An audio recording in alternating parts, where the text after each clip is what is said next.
Bonsoir Cédric. Bonsoir. Dans ce journal des sports, focus aujourd'hui sur un thème qui a fait l'actualité ces derniers jours. Ce sont les Jeux Olympiques d'hiver 2030 qui vont être organisés dans les Alpes françaises. Oui, on connaît depuis jeudi le futur président du comité d'organisation de ces Jeux Olympiques et Paralympiques.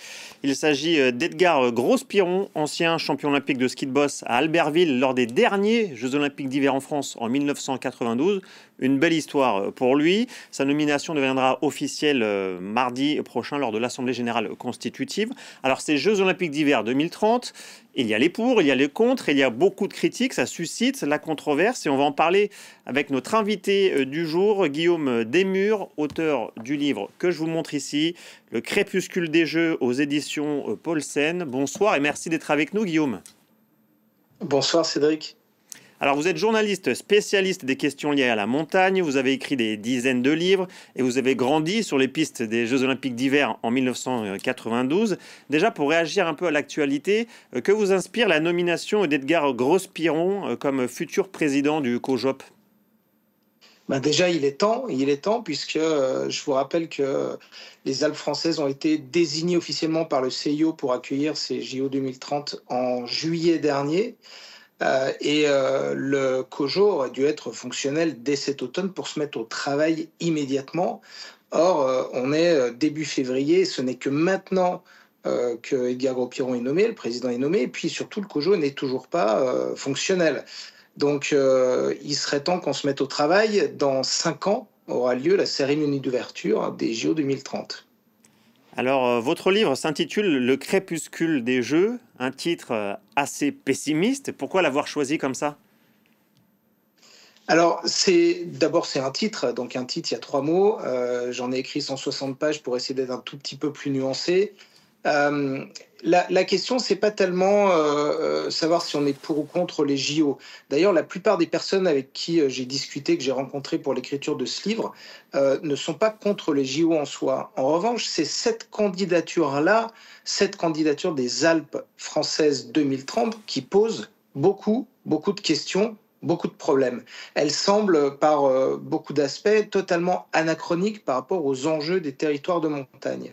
Donc, ce qui m'intéresse dans ce livre, c'est de regarder cette candidature à travers le prisme des citoyens, des montagnards, qui habitent sur ces territoires et qui voient bien tous les enjeux existentiels et les menaces auxquelles on a à faire face, notamment la crise climatique, la transition énergétique et le peu d'informations dont on dispose sur cette candidature, puisque je rappelle qu'il n'y a aucun document officiel issu de la France qui détaille ce qui va se passer, qu'est-ce qui va être construit, combien ça va coûter. Donc on a besoin de réponses et c'est un peu le point de départ de ce livre, c'est de m'intéresser, d'aller chercher, tiens, mais qu'est-ce qui va se passer exactement ? Même les habitants des stations de ski qui ont été désignées comme futures stations sites olympiques ne savent pas précisément ce qui va se passer, ce qui va être construit. Ce sont les enjeux environnementaux. Ce sont les enjeux environnementaux, Guillaume Desmures, qui posent problème ? Alors, pas seulement les enjeux environnementaux, bien sûr, la crise climatique, elle fait peser plusieurs menaces. D'abord, le réchauffement climatique, moins de neige, la fonte du permafrost, qui est ce ciment qui tient les cailloux ensemble en haute altitude et qui provoque, quand elles font, des éboulements assez dramatiques, les pluies diluviennes, des phénomènes climatiques extrêmes. On a vu la Bérarde qui a littéralement été rayée de la carte, ce village alpin, des voies ferrées, des routes qui sont coupées. Donc, il y a quand même des enjeux qui menacent nos territoires de montagne qui commencent dès aujourd'hui. Et puis après, il y a aussi la transition énergétique. Il faut décarboner l'économie, il faut adapter aussi nos territoires à une transformation du modèle économique. Aujourd'hui, les stations de ski, les communes de stations de ski perdent des habitants depuis 10 ans, avec 80-90% de résidences secondaires vides la plus grande partie de l'année. Donc tout ça sont des enjeux extrêmement importants auxquels, jusqu'à maintenant, avec les éléments dont on dispose, cette candidature des JO 2030 ne répond pas du tout. Alors, Renaud Muselier de la région Provence-Alpes-Côte d'Azur a promis des Jeux durables. Est-ce que c'est réaliste de faire cette déclaration à 5 ans des Jeux ? Alors, on peut faire toutes les déclarations qu'on veut. On peut utiliser la méthode Coué, se persuader, comme il l'a fait ou comme d'autres l'ont fait, Ne vous inquiétez pas, il y aura de la neige en 2030. Personne ne le sait, je ne le sais pas, personne n'est capable de le dire. Donc on peut faire toutes les déclarations qu'on veut. D'ailleurs, annoncer des JO durables, on le fait à chaque JO depuis 30 ans. Annoncer des JO économes, on le fait à chaque JO. Annoncer des JO populaires, c'est aussi la troisième promesse qui est faite par cette candidature. Autant vous dire qu'avec les éléments dont on dispose aujourd'hui, aucune de ces promesses, la durabilité, la popularité et le côté économe de ces JO, ne peut être tenable. Mais cela signifie qu'il faudrait renoncer à ces jeux, selon vous? Alors, la question, c'est que c'est dans 5 ans. Donc, il y a deux solutions. C'est soit on renonce aux jeux parce que nous ne sommes pas capables de les organiser en phase avec les grands enjeux.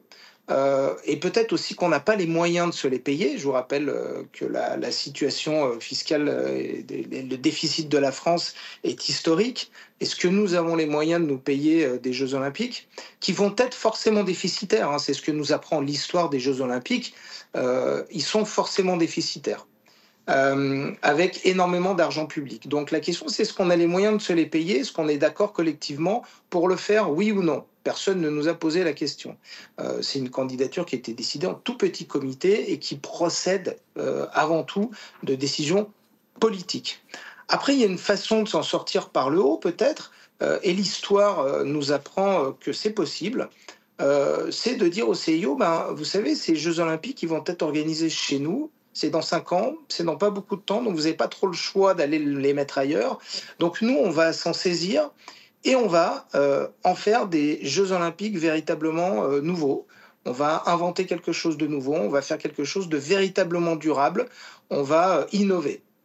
Ça, c'est peut-être un petit peu optimiste de ma part, mais j'aimerais que ce soit la solution qui apparaisse. Merci. Aujourd'hui, j'ai aucun signe qui me prouve que c'est le cas. Merci Guillaume Duvert. On va être optimiste nous aussi, on va essayer de faire... En tout cas, on le souhaite avoir des beaux jeux comme, Je rappelle tout comme de même ce Paris votre livre, 2024. Le crépuscule des Jeux aux éditions Paulsen, et c'est un excellent livre pour savoir en détail les coulisses de l'organisation de ces Jeux Olympiques 2030. Merci Guillaume.